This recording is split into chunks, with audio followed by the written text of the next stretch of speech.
آج کی بات یہ ایک ٹاپک ہے ماہنامہ کلندر شعور کا اپریل 2020۔ تو اس کی جو پہلا چیپٹر ہے آج کی بات حضرت خواجہ شمس الدین ریمی نے تحریر کیا ہے، اس میں لکھتے ہیں شمار ریاض سے زیادہ دنیاؤں کا نظام اطلاع پر قائم ہے۔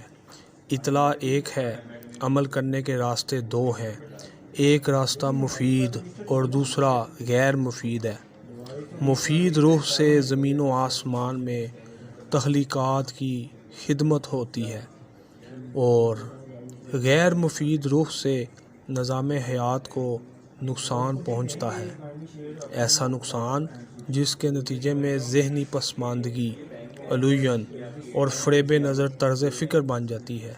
اس راہ میں رنگ خوشنما لیکن دل فریب ہے، بظاہر مسرت و شادمانی کا پیغام لیکن بباطن اضطراب ہے۔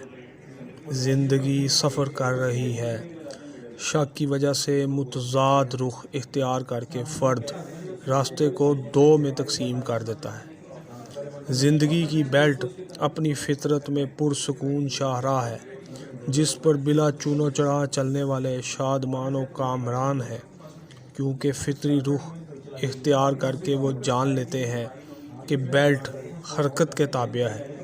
فطرت کے متضاد رخ پر چلنے والوں کا سفر تیاری سمان غم ہے۔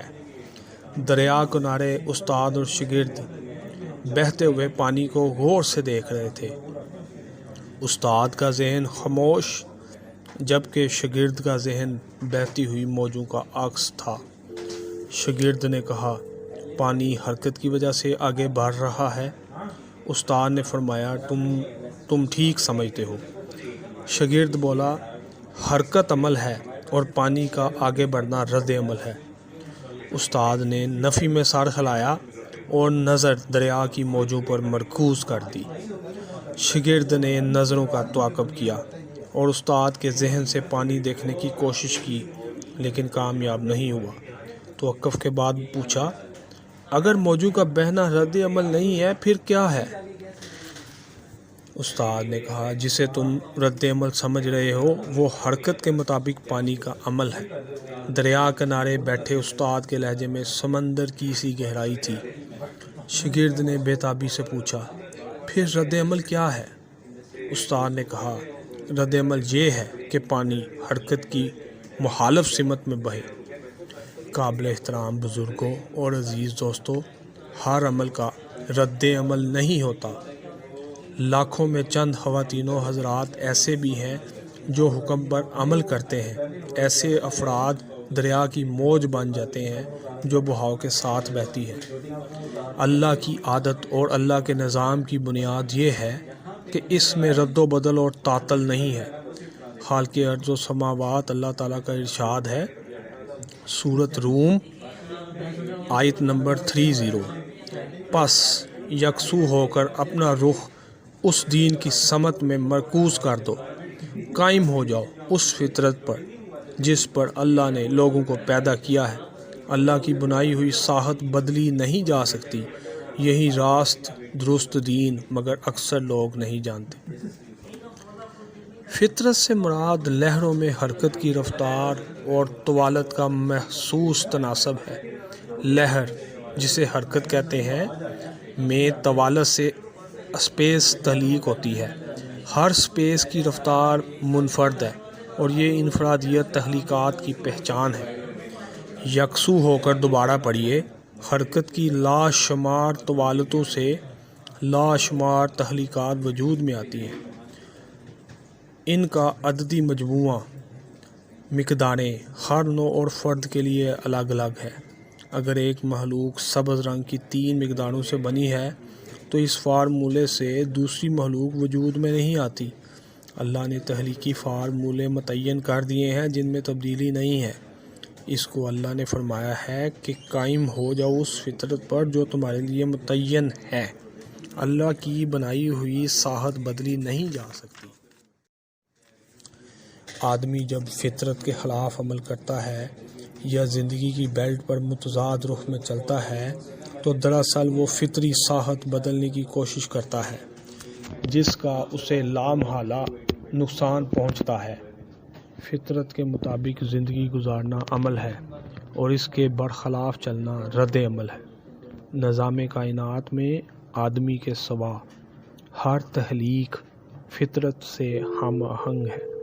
سب کی فہم اپنی ساحت کے مطابق ہے جس پر ان کو پیدا کیا گیا ہے۔ فطرت کا تعلق لاشعور سے ہے، لہذا فطرت سے ہم آہنگ مخلوقات کی رفتار اپنے اپنے دائرے میں لامحدود ہے۔ لامحدودیت تخلیقات کا ذاتی وصف نہیں بلکہ اس فطرت سے ہم آہنگی ہے جو اللہ نے بنائی ہوئی ہے۔ اللہ تعالیٰ فرماتے ہیں سورۃ فاطر میں آیت نمبر 43 میں، پس تم اللہ کی سنت میں تبدیلی نہ پاؤ گے اور تم اللہ کی سنت میں تعطل نہ پاؤ گے۔ فطرت، جبلت اور طبیعت الگ الگ یونٹ ہیں۔ جبلت میں آدمی با اختیار ہے، بھوک فطری تقاضا ہے، مگر کھانا کھانے کی مقدار عادت اور خاندانی طرز فکر پر منحصر ہے۔ ایک آدمی بسیار خور ہے اور دوسرا بھوک رکھ کر کھاتا ہے۔ بھوک کا تقاضا دونوں کی فطرت میں ہے، لیکن تقاضے پر عادت کے مطابق عمل کیا جاتا ہے اور عادت طبیعت بن جاتی ہے۔ طبیعت میں فرد کے پاس انتخاب ہے۔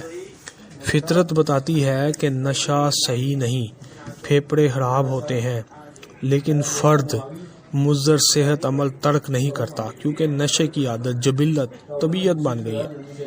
جبلت میں ہمارا دوسری نوعوں کے ساتھ ذہنی اشتراک ہے، جبکہ فطرت میں سب کا اپنا مقام ہے جو خالق کائنات اللہ تعالیٰ کے بنائے ہوئے تخلیقی فارمولوں کے مطابق ہے اور اس میں تبدیلی نہیں ہوتی۔ نوح آدم کی فطرت احسن تقویم ہے۔ فطری لحاظ سے آدم کی تخلیق میں اہم عنصر فارمولوں کا علم ہے۔ جب نوح آدم احسن تقویم کے منصب سے واقف نہیں ہوتی تو اس کی ساحت اسفل سافلین بن جاتی ہے، یعنی جتنی مخلوقات ہیں ان میں سب سے کم ذہنی رفتار آدمی کی ہے۔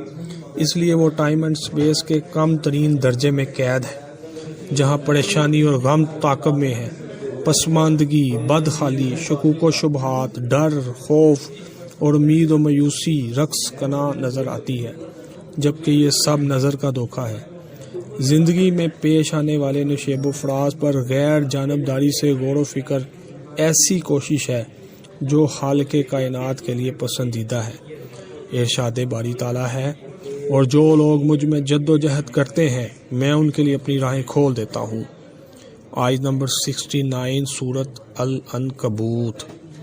جو لوگ خالصاً اللہ کے بنائے ہوئے قانون پر عمل کرتے ہیں، جد و جہد کرتے ہیں، تفکر اور ذہنی یکسوئی کے ساتھ متوجہ رہتے ہیں، اللہ نے اپنے اوپر لازم کر لیا ہے کہ ایسے بندوں کے لیے ہدایت کے راستے کھول دیتا ہے۔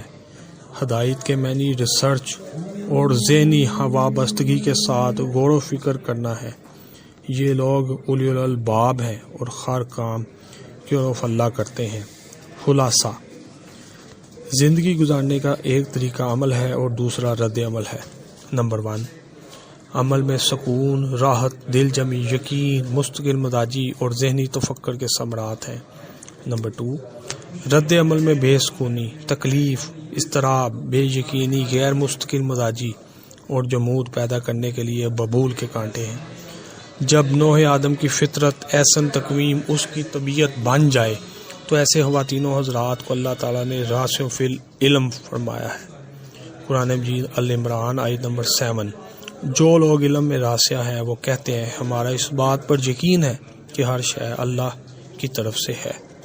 محترم قارئین، آج کی بات پڑھ کر ذہن میں سوالات ابھریں گے۔ اس سلسلے میں ادارہ ماہنامہ قلندر شعور کی خدمات حاضر ہے۔